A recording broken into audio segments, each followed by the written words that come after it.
If the girl you're pining over is 1 in a million, just know that mathematically there's roughly 4,000 girls out there just like her.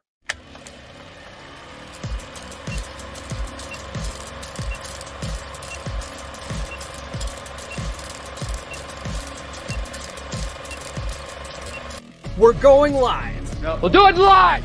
Okay. This is the Come On Man podcast. And here's your host, Paul Bauer. You're not special, Becky. It's Friday, boys. And you know what that means. It's the last podcast episode of the week, and we are going to head off to an epic weekend. Nurse Chick and I, we are going on a road trip right after this, and we're heading to Vegas because tomorrow night we're going to watch the return of TNA wrestling at Hard to Kill. And I also got, this is funny, I also got an invite to go to the Peppermint Hippo afterwards from one of the hosts there. He said he would comp our first round. So Nurse Chick and I are probably going to go check that out. You know, tatas and free drinks, right? Can I get a hell yeah? Can you smash that like button for tatas and free drinks, guys? Come on now. And check this out, guys. I'm not wearing graphic tees and I'm not wearing a ball cap. Can you believe it? I own other clothes besides graphic tees. People out there, they're like, I can't believe this guy gives dating advice. He's wearing a t-shirt. Like, you don't think I have other clothes? You guys are so retarded. Okay. Anyways, now we're not at the 8-minute mark and I used the R word. All right. So we are not talking about that kind of stuff today. We are talking about the myth of the one today and how it's holding a lot of dudes back when dating. And this is from my subchapter in my chapter on dating and spinning plates and everything I wish I knew when I was 18. Look at this. It's a real book, guys. It's not one of those 60-page grifter gotchas, right? This is a legit book. Okay. It'll take you a few hours to read this thing. Like, I think it took about, I think it's like 5 hours on Audible, right? Anyway.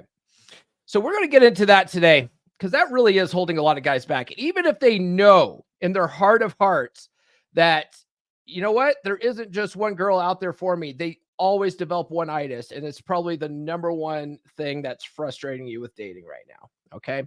But before we get into that, go ahead and like, subscribe, and hit those notifications. All right. And please, please, please sound off in the live chat today. That helps this go by much smoother. And I like interacting with you guys. That's one of the joys of doing these live streams is actually getting to interact with you guys and bring your comments up. And some of you guys say some funny ass stuff. So I like sharing that. And then please, guys, please send super chats. That helps support the show probably more than anything else. All right. Let's get into it today, guys. Let's get into it. So the first concept in the subchapter, right? So the subchapter is, guys, go ahead and open your books to page, I believe it's 93. Page, let's see here. Where is it? Where is it? Where is it? Where is it? There's no such thing as the one. Yes, page 93. Open your textbooks to page 93, gentlemen, because this is what we're going to go through today. The myth of the one. So this subchapter basically challenges the belief in finding one perfect soulmate. And I argue in that chapter that it's a self-limiting belief. All right. And it's important that you guys stop believing the fantasy of the one, because that's really what it is. All right. It's a romantic fantasy. And obviously we're going to get into it today, but that's what it is. It's a fantasy and it's not real. Okay. It doesn't exist. It's fairy tales. It's romance. It's poetry. It's whatever it is, though. It's not reality. All right. And really what it comes down to is an idealistic view of love in relationships, which is a blue-pilled ideology. It's very blue-pilled, you see. But that makes sense. It makes sense why guys do this. One, because we're brought up that way. We're socially programmed to do this. Movies and television talk about the one all the time too, right? But men, we just have a more idealistic view of love compared to women who really have a more opportunistic view of love, right? Paul, that's not true. Women talk about love all the time. Yeah, but when you really look at it, it's not the same. It's not the same. Women don't look at it the same, right?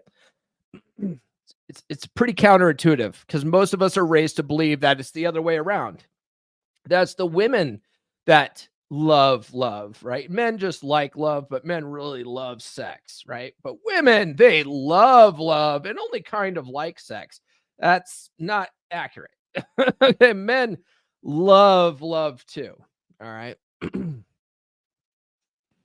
If you think about it, it really is true, right? So when women fantasize about marrying a prince and living happily ever after, the prince is an afterthought, isn't he? The prince is an afterthought. It's the fancy dress she fantasizes about. It's the wedding ceremony, the experience of being the center of attention, right? The glass slipper and all that kind of stuff, right? She's fantasizing about the lifestyle that the faceless prince can provide for her, right? Think about it, like the old Disney movies, it's always Prince Charming, right? It's Prince Charming. Dude's completely interchangeable in all the stories, right? It's just random, generically named Prince Charming. It's really the lifestyle of the princess and what he can provide for her, right? So that's what they're after, right? The prince himself is an afterthought. He's generic, right? Any dude could fit in that role, right?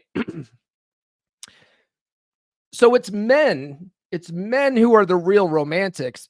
And if you look up love songs, okay, if you guys look up love songs, I thought this was funny. You look up love songs, men sing about love and sex 71% more often than women do. Check this out. I found this study. Right? Men sing about dating and sex more often than women.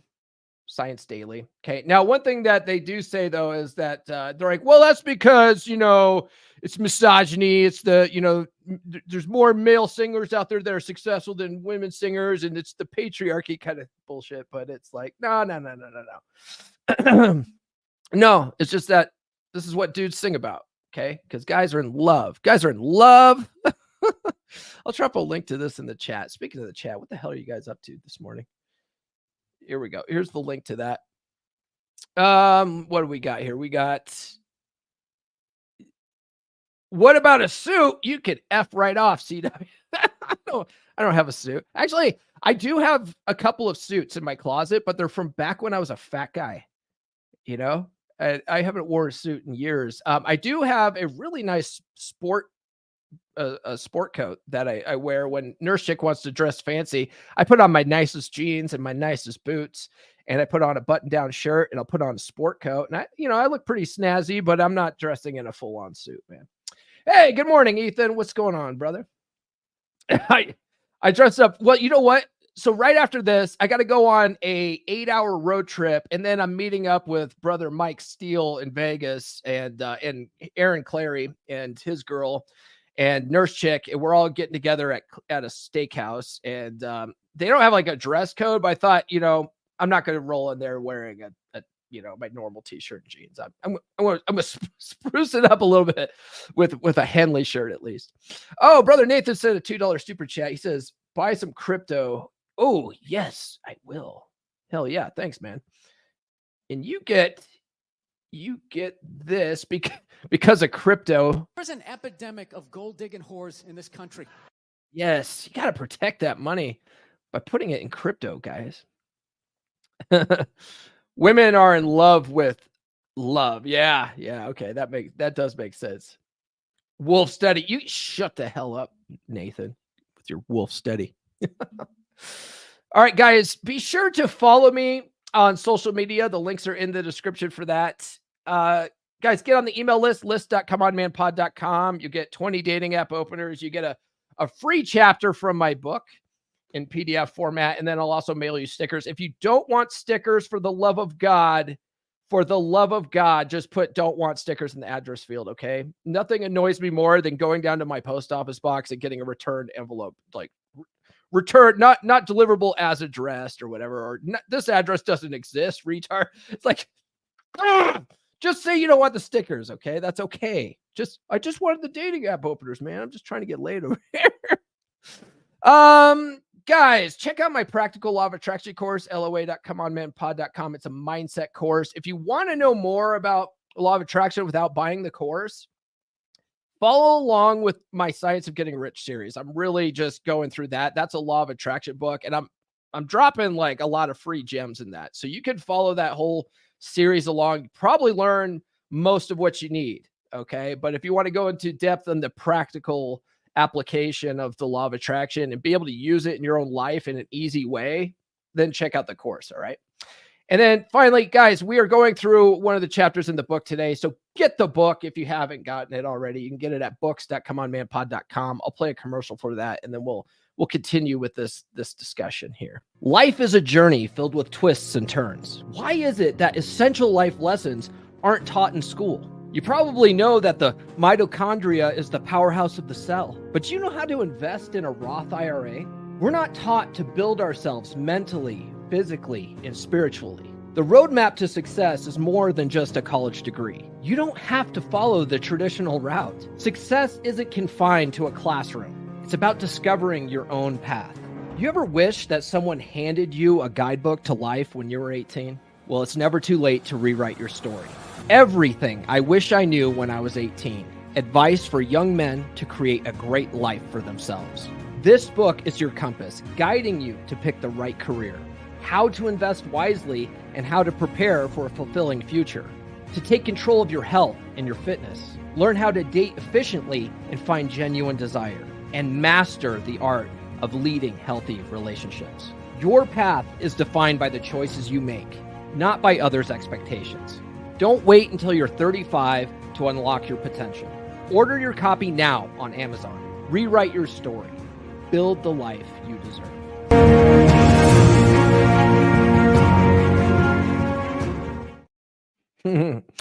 All right, guys. Let's put this away. Let's put this away. Even though we are talking about the book, I don't want to be annoying about it. All right. No, that's not what I wanted. But guys, please like, subscribe. Okay. So the next concept in this chapter is self-limiting beliefs, right? The idea, if you guys don't know what a self-limiting belief is, I talk about it a lot, right? We have a new brother. We have a new brother in the beer club, and he put in there yesterday just a comment like, I'm a Sparky, right? Which I think, I'm not into the jargon. I think that means like he's an electrician. But he says, and correct me if I'm wrong, guys, if you guys know what a Sparky is and it's not that, I'm pretty sure it means he's an electrician. But he put in the chat, he's like, I don't know, man. Like, women just don't go for guys with blue collar jobs. I'm like, that right there is a self-limiting belief, right? It's the idea that believing in the concept of, well, a self-limiting belief is something that you believe to be true. That's not necessarily true. And just having that belief is going to hold you back in whatever area of life you're trying to accomplish, right? Whatever goal you're trying to accomplish. If it's getting women, telling yourself that women don't like blue collar guys and you're a blue collar guy, well, that's just going to keep you from talking to more women, right? Because you're like, she's not going to like me. I'm a blue collar guy. It's like, you don't know. You don't know. She might be into blue collar guys. Lots of chicks are into blue collar guys, right? And blue collar guys, especially electricians, make a retarded amount of money, like good amount of money. You know what I mean? So that's a self-limiting belief, right? So the idea of believing in the concept of a single soulmate is the same thing, right? It's a self-limiting belief. It can hinder personal growth and limit relationship opportunities. The myth of the one is really one of those things. So in fact, it's probably collectively, in my opinion, men's biggest self-limiting belief that really only benefits women. Believing in the one only benefits women. Okay? I'll tell you why. Why does it only benefit women, Paul? That doesn't make sense. Well, here's the thing. Like, women are natural plate spinners. Okay? Women are natural plate spinners. When they're single, they have all sorts of dudes lining up, hitting them up in their DMs. Even when they're not single, they have all sorts of dudes lining up, hitting them up in their DMs, right? And whether they're sleeping with all these guys or not is irrelevant. They have other options. They're constantly looking at their male orbiters going, is the guy I'm with can I do better with one of these other guys? Can I do better? You know what I mean? That's hypergamy, right? But women always have some kind of option on waiting in the wings. All right. And especially when they're dating, when they're dating, they're not dating one dude at a time. They're literally going out and weighing their options. Like, okay, I went out on a coffee date with this guy. I went out to drinks with this guy. This guy took me out to steak dinner, but he's a loser, right? Like they're weighing their options. Okay. They're doing that. And, but you being the blue pilled guy you are, thinking, well, I can't do that. I'm a one woman guy, right? I'm a one woman guy. Well, basically, that allows her to keep you on the hook while she tests the waters with other dudes. Okay. You're all reliable back here on the back burner while she's going out weighing her options with other dudes. Okay. It keeps you as an option for women who have mediocre to low interest in you. All right. You think you're like, oh man, I think she's just the greatest thing ever, but you're projecting your attraction onto her. She's not feeling the same way. And so you stop talking to all these other girls. You're like, I'm going all in on this one. She's still talking to like 5 dudes. Okay. So you're really shooting yourself in the foot, and it only benefits her because you're sticking around as a plan B option for her. Okay. Only benefits women. Another thing that it does is it causes you to overlook better options, right? The danger of fixating on one person as the soulmate can cause individuals to overlook other potentially better options. All right. So while you're trying to fit this one chick into your boxes because she touched your pee-pee or she smiled at you, right? You're overlooking the dozens of other women that are showing high interest in you. You don't even see them, right? When I talk about law of attraction, going through my sites of getting rich, I talk about this phenomenon called the reticular activating system, right? Your reticular activating system only sees things that you think is important to you. Okay. And then once you tell your mind, hey, this is important, your mind starts noticing these things, right? It's not magic. It's just that you're noticing it. It's not, things aren't materializing out of the ether. It's just, you're not noticing it. Right. So when you're fixated on this one chick that's showing mediocre interest, but she's got a cute smile and she touched your pee-pee once, you're not seeing all these other women that are like dying to go out with you. Right. They're like, you're going through the supermarket. They're doing this preening thing. They're giving you the eye. You don't even fucking see it. You don't even see it because you're daydreaming about Samantha, right? Fucking Samantha. You're overlooking, the dozens of women that are showing high interest in you. And I see it a lot, right? I see it a lot where guys stop swiping on the apps. They stop swiping on the apps. They stop trying to source other women, and they go all in on this one chick who they think is maybe she's just playing hard to get. Maybe she's just playing hard to get, right? But what is really happening is that she's showing mediocre to low interest. Or you're trying to occupy all of her fucking time because you have limited your options to just her. So now instead of trying to get dates with like 2 or 3 other women in a week, you're trying to get 2 or 3 dates with the same woman in the same week, and you're scaring her off and smothering this chick. Okay. That happens a lot. It's like, dude, you're only supposed to see her once a week. Yeah, I know, but I'm bored and I'm horny and it's like I want to hit. Dude, stop. We're playing a long game here, okay? We're playing the long game here. You're going to chase this bitch away, then you're going to have to start all over again. All right? Fucking stop that shit, okay? And what you'll end up doing is you'll be wasting days, weeks, or months chasing this one chick. And then when the chips finally fall, you're fucking crushed. You're crushed. Your heart's ripped out. You're defeated. You're like, God, I'm just so fucking tired of this, man. I like this chick. What the fuck? Like, what am I doing wrong? I'm telling you what you're doing wrong right now. Okay. You're putting all your fucking eggs in one basket right now. And that's what you're doing. You're scaring these chicks off. Okay. And then you'll have to start the process all over again. And it's soul crushing. And this is the biggest thing that frustrates guys on the dating market, right? They go all in on a chick. She has mediocre interest and she ends up ghosting him. And then they're like, what the fuck, dude? Like, what the fuck? And then it's, I don't want to fucking happen anymore. So then they, this is what causes guys to rush into their next, shitty relationship, is because this process is such a grind for them that they're like, look, I'll just take whatever I can get. Like, I'll just take whatever I can fucking get. Right. It's terrible. It's terrible. CW does say, Sparkies are electrician. Okay. Thank you. Yes. Lots of women like a hardworking man. Yeah. Okay, let's see. Ethan says, noted, the harder a man works or the smarter he works, the more the women wants a piece of his pole. Makes sense. Plus, hypergamy has to die. It's never going to die, bro. It is what it is. Just got to learn how to work with it, man. Oh, cool. Let's see here. I got the stickers in the mail. Very much appreciated. Very cool stickers, brother. Definitely going to be putting them on my recording studio. Cool. Take a picture. Tag me on social media. That'll be awesome. Let's see here. Yes. Raindrops. Testicular activating system. No. Let's see here. Oh, hey, look at this. We got another $2 super chat. Yes. Paul Bald Bond Bauer. Goddamn right.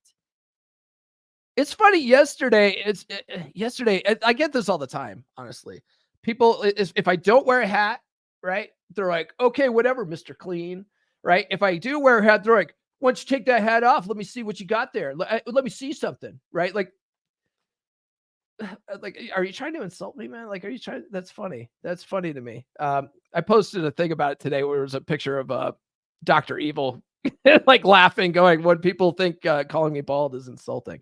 All right, Mike or Ed. Sorry. Ed, Mike Sell. Sorry. Ed, you get this today. Shame this horse. Yes. Shame these whores. They shouldn't be spinning plates. They should be dating one man at a time, just like the simps are. Dude, Mr. Clean gets all sorts of pussy. Yeah, because bald's attractive. You know what I mean? Like, bald's a good look. I like this look, man. It's funny, like, people think that I'm wearing, like, I wear hats to cover up the baldness. I wear hats because I like wearing hats. I've worn hats my whole fucking life, right? I like ball caps. But like when I'm going, like tonight, I'm going to a steakhouse tonight. I don't think wearing a ball cap's appropriate at a steakhouse. I'm going like this. I'm not putting on a fucking toupee or anything like that. I like this look, There's chick likes this look in between her legs. You know what I mean, guys? You know what I'm talking about. Smash that like button. Okay. Guys, before we continue with this, I do have places to go today. We can't be fucking around too much here.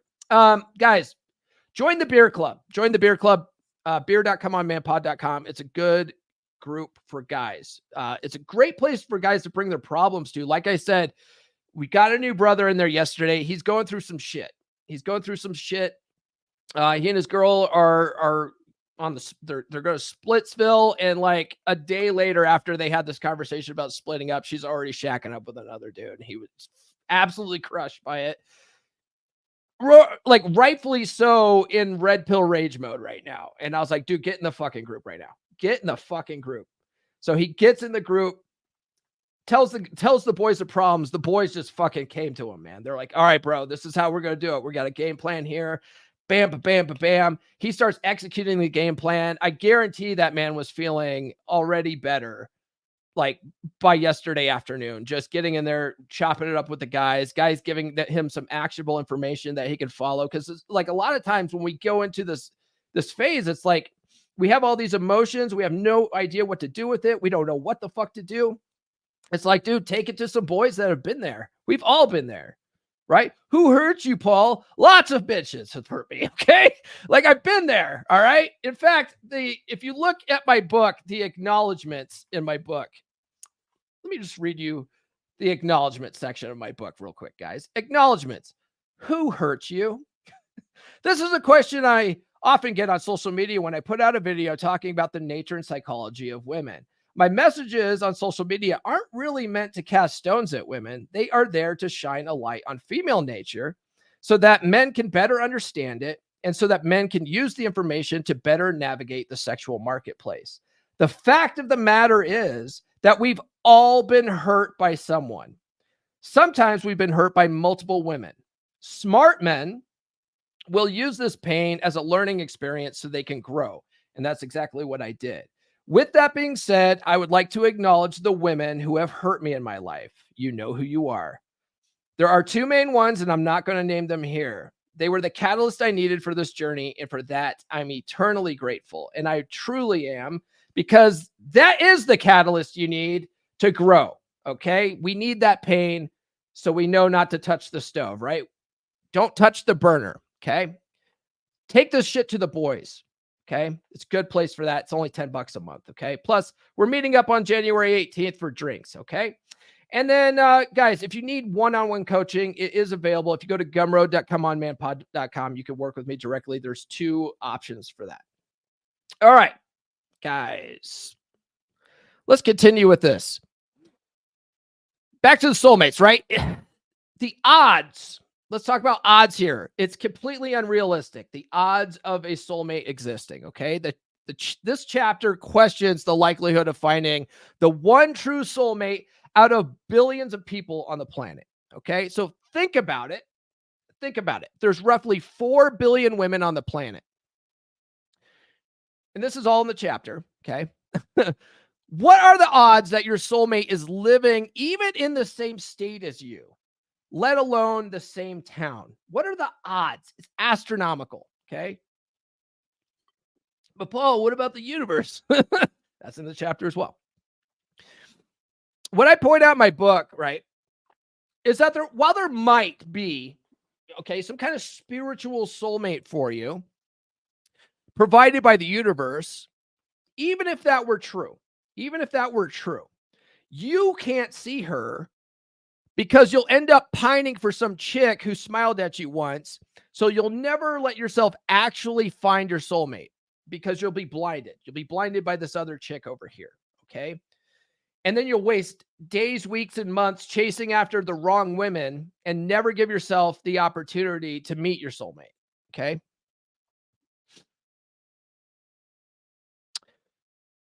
And what you're really doing is thinking with your dick. That's what you're really doing. Okay. Because this chick smiled at you, you're thinking with your dick, and now you're blinded. You're completely blinded to all the other chicks around her. Okay. So what's the solution to all this, guys? What's the solution? This might be a short episode, and that's okay because I need to get the fuck out of here. Okay. Not that I don't like hanging out with you guys, but nurse chick's waiting on me. And we also have to make it to the steakhouse by 7:30 tonight. So we got a long way to go. Short time to get there. Okay. Dating multiple women. This is the cure. This is the cure. Okay. Dating multiple women. So I advocate that dating multiple women simultaneously often, I advocate for dating multiple women simultaneously. This is often referred to as plate theory or spinning plates. Okay. If you ever heard guys talk about spinning plates in the space, that's exactly what we're talking about. So spinning plates is the cure for one-itis or having the unrealistic fantasy of the one, because it's about efficiency. You will meet multiple women simultaneously. Okay. You'll be talking to multiple women. You'll be doing this process of testing for interest with multiple women at a time. It's more efficient that way because you're actually knocking it out in bulk. Okay. You will vet multiple women simultaneously. Okay. And by doing this, you're going to be so busy dealing with multiple women that you will come across as less needy, which tends to be more attractive. Okay. You'll have less attachment to outcome with this because you have multiple options. You'll drop the women with low interest very quickly. And then you'll spend more time with women who are putting in effort. This is what we want, guys. We want chicks that want to invest in us. Okay. You'll never do that. You'll have a hard time finding that quickly if you're doing one chick at a time, wasting days and weeks and months doing one at a time. Okay. It's just highly inefficient. It's like, so I work, my day job, I work in IT, right? If you go to one server at a time, let's talk about patches. Like let's deploying security patches. Okay. Some of you guys will understand this. Some of you guys won't know what the fuck I'm talking about. Okay. But all computers every month, we call it Patch Tuesday, but Microsoft releases patches every month to secure the operating system, because believe it or not, software companies just rush software to the market, and there's all sorts of fucking security holes in them. And most people don't know this, but hackers go and figure it out, right? They go figure it out. That's how you get viruses, and they exploit your system and all that kind of stuff, right? So what Microsoft does, and all the other software vendors out there do, is they typically have a release schedule, and they put out new patches once a month to either add features or to plug up holes in the security system, right? If you go to, let's say you're managing 50 servers, okay? If you go to one individual server at a time and manually click the Windows update and manually scan for updates and manually do that process, and then you have to do that for 50 servers, it will take you a whole fucking month to do that, like one at a time. At the very least, it'll take you several hours, right? Like you'll be into the night working 24-hour days until this shit's done. It'll take you forever to fucking do this, okay?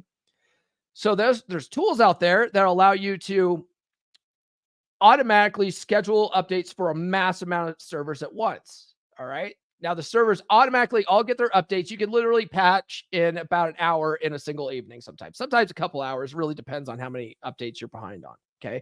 But if you're up to date on your updates, it's much faster to push it out. Microsoft has a built-in process for this called WSUS, okay?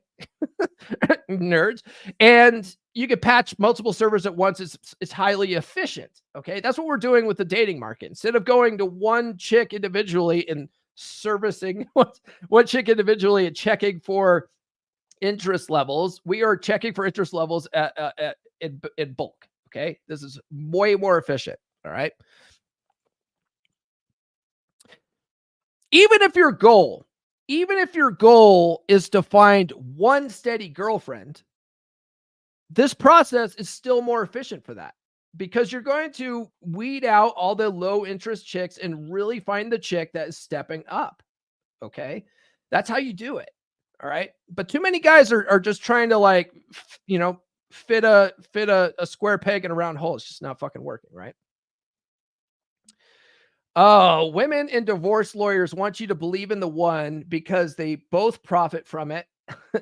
To never marry when divorce lawyers say no to marriage because even they would be screwed. Yeah. Yeah. Dude, I have a friend. He was on the podcast a couple of years ago. He's a 3% brother. He was a family law attorney in Louisiana. And so he's come on a couple of times to talk about family law.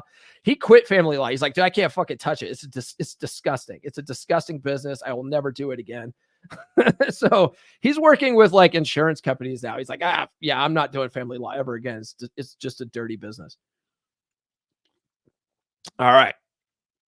Masculinity and leadership in a relationship. So I also assert in this chapter that a strong masculine man who can lead relationships, right?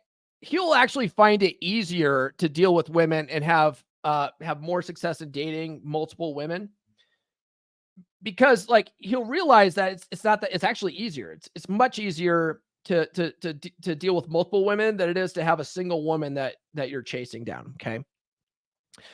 And a lot of guys have the self-limiting belief that dating multiple women is impossible because dating one woman is hard, right? Oh, dude, it's hard enough dealing with one woman, right? But here's the thing. It's actually easier because when you have multiple women, you have multiple avenues for sex, okay? When you have one girl, she's your only avenue. So you end up walking on eggshells to make sure you don't fuck up your access to sex. How many guys do this? Like, oh man, I'm worried I fucked things up with this chick. You won't be worried about kind of stuff like that when you have like 3 or 4 chicks you're talking to. Okay. Which actually will make you more attractive because you'll be unapologetic. You'll be, like, hey man, this is how I am. And chicks actually find that attractive. But guys that are supplicating to women, man, it gives women the ick, right? It gives women the ick when guys are constantly groveling and supplicating because they don't want to fuck up their access to the pussy.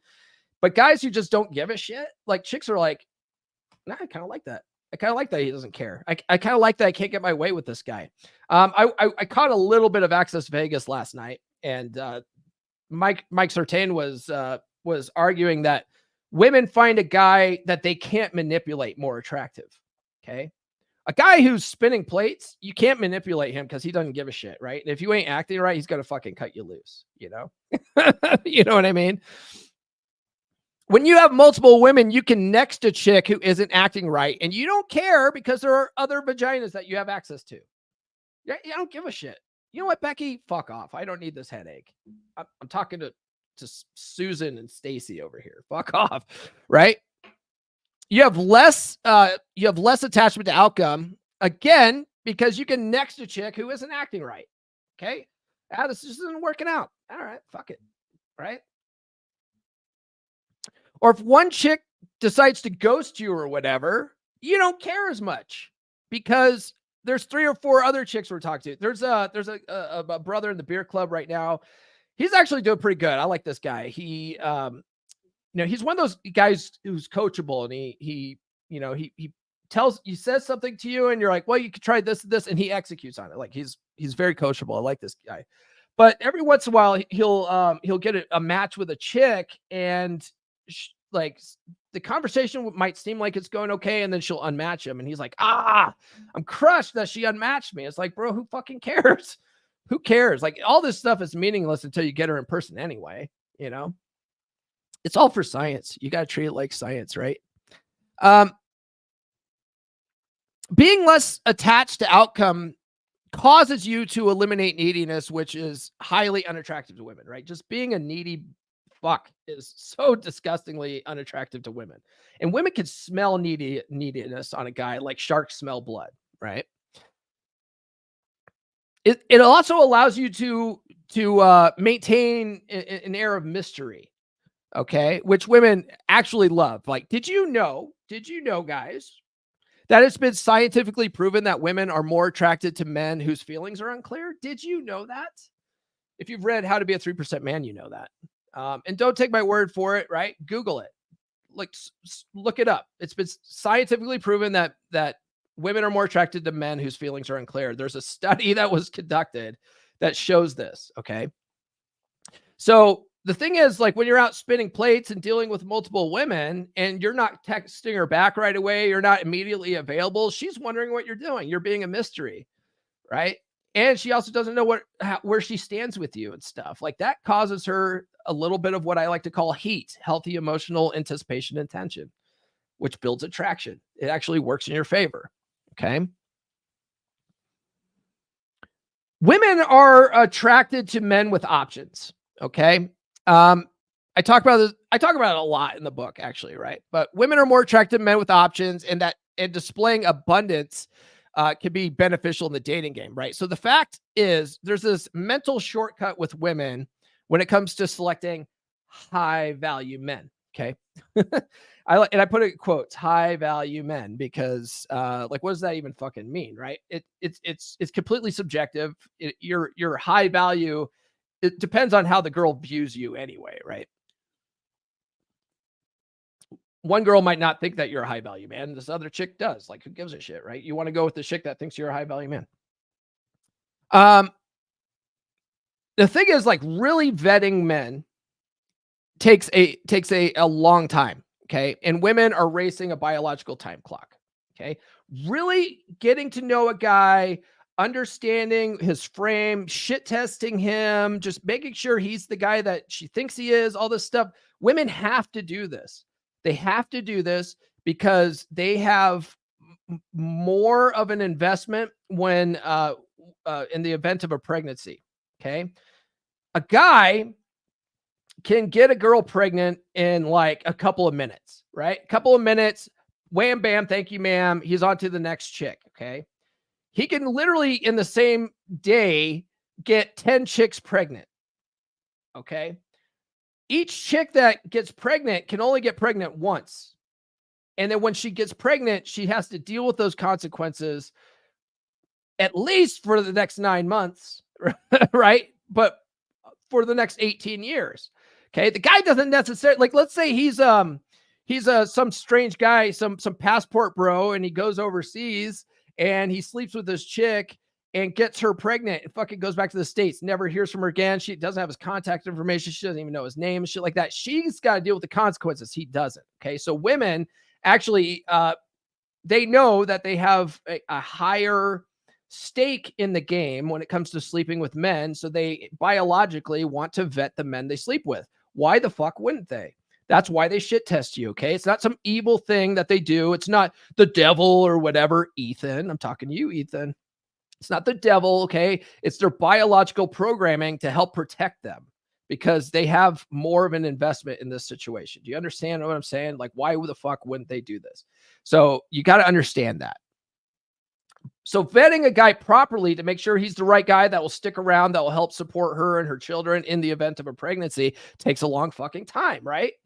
How do they find these high value guys and be able to efficiently get themselves pregnant so that they can maintain the race, right? Or maintain the, the species. So they have this mental shortcut. They have this mental shortcut that tells them that a guy who already has beautiful women that like him, well, he must be a high value guy. Right? Is that true? Is that, is that fundamentally true? Is that logically true? No. But in her monkey brain, that seems good. Like Cindy and Becky over here are talking to him. Yeah, he's probably a good guy. I'll fuck him. Right? Like that's, we call this pre-selection. Okay. It's an actual phenomenon that we call pre-selection. All right. And when you're spinning plates, you don't have to tell chicks that you're seeing other women. Okay. You can be very mode one about it and then they can take it or leave it. And some women don't give a shit, right? They sort of expect you to, right? But you can also just allude to the fact that you have other options, right? Just by the way you vaguely interact with women and aren't so available all the time. Okay. So even when you don't have a girl yet, okay, because a lot of guys are like, well, it's hard enough getting one chick. How do I get multiple chicks? By acting the same way you would if you had multiple chicks. Okay. By just acting that way, they assume you have more options. All right. And then when they ask you, hey, are you seeing other women? You be vague with them about it, right? Like, I always have room for one more, and with a wink, right? Yeah, I always have room for one more. Why are you asking me out? Right? That actually makes them more attracted to you when their hamster wheels spinning in their head. Like a woman's imagination is your best friend. Okay. If hamster wheels going and she's like, I bet you this guy's got lots of bitches, right? That actually turns them on, right? A lot of women won't admit it, but deep down, they want a guy that fucks, right? Now, the problem is, like, on the flip side, guys that date with sniper mentality, guys that believe in the one or whatever, and they will not date multiple women at once. They end up being needy. They end up being needy because they're always available. Needy men are always available, right? Guys who are spinning plates are busy with other women. I had Mark Singh. I don't know if you guys know who Mark Singh is, but I had him on the podcast. Guy's really smart dude. I'm glad he was able to come on the podcast. He has like one of the biggest, men's podcasts on Apple Podcasts. I think it's called the Unapologetic Man Podcast. And he was saying what he has his clients do is he says, ask yourself, what would you do if you had 4 chicks right now? What would you do? If you were talking to 4 chicks right now and like you were probably on a date with one, you wouldn't be texting a chick back on a Friday night if you were out on a date, right? That would be rude. That would be rude if you texted a chick back immediately. But guys with no options, as soon as they see that fucking notification, they're immediately replying, right? That is needy, and it subcommunicates to a chick that you have no fucking options, and actually makes you less attractive in her mind. And she won't. A lot of times, the chicks don't even know why. They're like, I don't know about this guy. Like he's just too available, right? Oh, well, Ethan says, it is the devil. If they weren't out here listening to his old evil ass, they could keep a man. I intend to show you a diagram of what I mean eventually, but I got to get ready to leave now. Okay, fair enough. Yeah. Addressing concerns. Okay. So this is the last concept here, and then we'll wrap up. So in the chapter, I address some common concerns related to dating multiple women, right? Such as fear of being perceived as a player, loyalty concerns, difficulty in managing multiple relationships, and fear of STDs. Okay, so let's go through some of these, right? A big one that I hear is like, well, I don't want her to think I'm a player. I don't want her to think I'm a player. Here's the thing, players fuck, okay? And the reason why they fuck is because they play the game. All right, they play the game. There's a reason why women like players. All right. That's why women always end up with players, and then they complain about it to the nice guy who's like, I don't want to be like that guy. The thing is, when you're saying that, I don't want her to think about a player. You're literally acting like 97% of the other dudes out there. You're acting like all these other guys are like, oh, I'm going to stand apart from the jerks. I'm going to be the nice guy. No, like you're blending in like people, the chicks, you're friendship material at that point, right? Well, I don't get it. Every time I'm emotionally available to chicks and I express my feelings and I put her on a pedestal, and, like I always end up in the friend zone. What the fuck, man? Yeah, this is why. Okay, chicks don't fuck guys like that. They fuck the players. There's a reason for that. But Paul, I'm a one-woman man. I am loyal. She's not, bro. She's not. Okay, not until you guys have that exclusivity talk does it even like occur to her to be loyal. Okay, and even then, that's questionable in some women, right? There are loyal women out there. There really are. Okay, but I guarantee you, she's not out there thinking the same thing. She's out there weighing her options, and she sort of expects you to be doing the same thing and have that understanding. Okay. And you not doing that, like I said before, it only benefits her to keep you on the back burner as an option when all of these other plates that she's spinning are falling off. She's like, well, I got good old reliable Ethan over here. I'm just fucking with you, Ethan. I got good old reliable Ethan over here on the back burner here. He's always there. He always answers my texts, right? It only benefits her. Only benefits her. While you could be out doing the same thing and then dropping her ass, right? So you're not loyal, okay? It's just dating, okay? Men call it spinning plates. Women just call it dating. This is how they do things. And you're not exclusive until you have the exclusivity talk, which has to be her idea. I talk about why in the book. It has to be her idea until to bring up the exclusivity talk, and you're not exclusive until she brings it up. Until then, fucking game on, bro. Game on, okay? You're not married to her, okay? You can't, it's not high school. It's not junior high when you walk up to a chick and say, will you be my girlfriend? And then you immediately start this monogamous relationship that really is meaningless anyway. That's not how grownups interact with each other. Okay. So you gotta let that go. It's not junior high. It's not elementary school. This is the real world. This is how adults date. Okay. But Paul, it's hard enough to deal with one woman. We've already addressed that. Okay. And then finally, the biggest one I get is, well, what if I get STDs? Well, one thing, guys, you don't have to sleep with all these chicks. You don't have to. In fact, I was talking to Glenn Lawrence about this because he's, he approaches red pill from a biblical perspective, right? A lot of guys that are like really, they have heavy convictions in their faith. They don't want to be sleeping around with other women because it kind of goes against the Bible to do so. Okay. You're only supposed to be sleeping with women that are your wives. Okay. You can still do that. I think you'll find that, a lot of women, even Christian women, still want to fuck. Okay. Before marriage, I think modern day women, most women want to fuck. Okay. So my recommendation is, look, everybody knows that you can live a horrible life in Christianity. All right. Apologize at the end and you get in for free. Okay. You get into heaven for free if you apologize at the end. So just fucking do it, bro. Glenn hates when I tell people to do that. Look, don't come to me for Christian advice. I'm not the authority on that. But still, you gotta figure out what you want. Okay. You gotta be your own mental point of origin, and you gotta do what works for you. Okay. So you can still date multiple women and not sleep with them if you want. I think that's highly ineffective, but whatever. But here's the thing with STDs, going back to STDs specifically. Okay.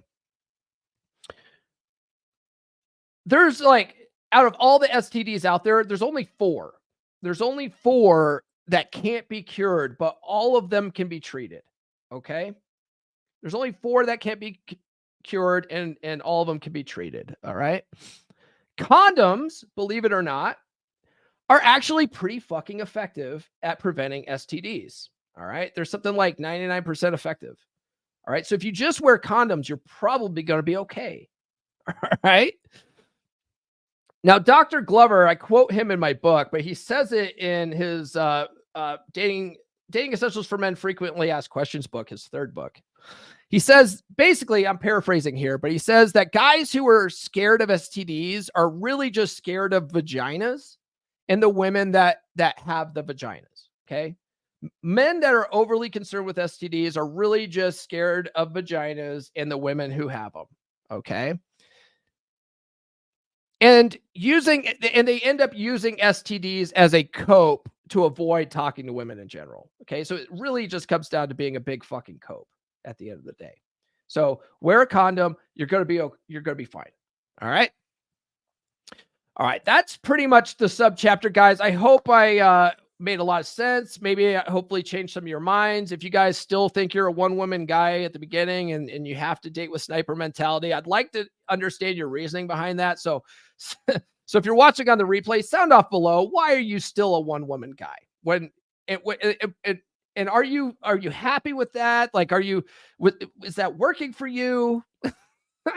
Are you getting what you want? Are you getting the results that you want? Just let me know. Okay. If you are, great. Okay. You get, what is it? Archwinger, the legendary Archwinger told me, he goes, the appeal of blue-pilled idealism is that it sometimes works, right? Right. 20% of the time it works every time. You know what I mean? It's just highly inefficient, but it does work out occasionally. Like 50% of divorces or 50% of marriages don't end in divorce, right? But how many of those are people like still happy, right? Like I always ask, would people tell me, well, I've been married 30 years. Like, how's the sex? It's probably fucking scheduled if you have it at all. So fuck off with that, right? It's just, you got to, if it's working for you, awesome. Like I always say, like, hey man, how's that working for you? If it's working for you, like, right, don't change anything. But more often than not, the reason why you're listening to this podcast right now is because it's not working for you. And I'm telling you, this is the most efficient way to date. Okay. All right. All right, guys, I will not be on Rule Zero tomorrow or Dragon Ship. I believe John Fitch is hosting tomorrow, and I think he's probably going to be talking about the Jason Momoa divorce situation, mainly on how you should feel about it, right? Because a lot of guys, they watch the news because they want to know how they should feel about something, which is retarded, okay? Instead of making up your own mind, people want to be told how to feel about stuff. So John's going to sort of mockingly tell you how to feel about the Jason Momoa divorce. Nurse Chick and I, we're going to be in Vegas. So tune into the podcast Monday. My guest is fellow Dragon member Laurent Bernu, who is a financial expert. And we discussed my chapter on how anybody can be rich. All right. He's a financial expert. We talk about this because he says that the method I lay out in my book will actually beat most professional portfolio managers, right? You'll actually make more money doing my method than going with a professional portfolio manager. All right. So we talk a little bit about that. Tune into the podcast Monday. Let's wrap this some bitch up, right? Guys, like, subscribe, hit those notifications if you haven't done so already. Thank you for everyone that sounded off in the comments section. That, helps these go by much smoother. Thanks for the super chats, guys. I appreciate it. Follow me on social media. The links are in the description. Get on the email list.comeonmanpod.com. I'll get you a bunch of free goodies. Check out the Practical Law of Attraction course, loa.comeonmanpod.com. I also talk about Law of Attraction. It's the first chapter in my book. So get the book. Books comeonmanpod.com. It's available on Audible, Kindle, paperback, hardcover, and special edition. Join the beer club, guys. It's only $10 a month. The next meetup is January 18th. And then finally, one-on-one coaching is available at gumroad.comeonmanpod.com. I got to get to Vegas, boys. I'll see you on Monday. This has been the Come On Man podcast. Now, go out and get it.